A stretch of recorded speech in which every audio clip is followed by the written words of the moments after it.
मोजाङै दङ मोसानानै मोजां मोनगोन गोजोन्थों आं बयनिसिमबो गोदान बोसोरनि गाहाम हामलायनाय बावहरदों आरो लोगोसे बे हाबाफारियाव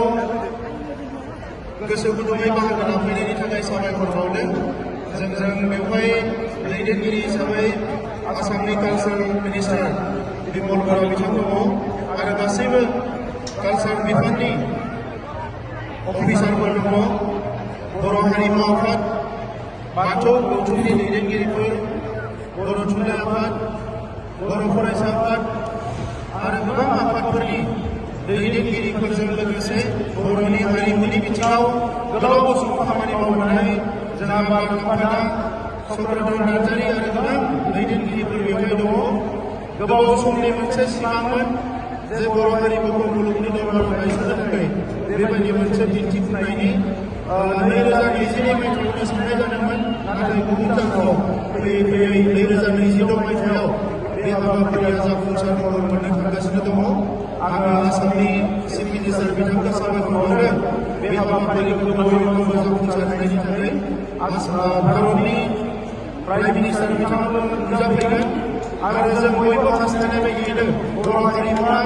बर'नि रायजो जानाय गामि ओनसोलनिफ्राय लानानै आसामनि केपिटेल आसामनि राजधानीनिफ्राय लानानै बे हाबाफारिनि गेजेरजों सारा मुलुगावनो मिथिजानाय मोनसे हारिमु महर मोनसिगोन जोङो आगोलाव साफा सानै गुबुन गुबुन हादोरनि जायफोरा रिसार्च खालामो हारिमु खामानि मावो बिथांमोनाल' बे हारिमुखौ मोजाङै मिथिगौमोन नाथाय प्राइम मिनिस्टार बिथांनि प्रेजेन्सआव नोंथांमोननि मोसानायजों बे हारिमुआ मुलुगाव बयजोंबो सिनायजानाय हारिमु महर मोनगोन आरो दिनैनिफ्राय लानानै फैगौ 20 अक्ट'सिम साफ्रोमबो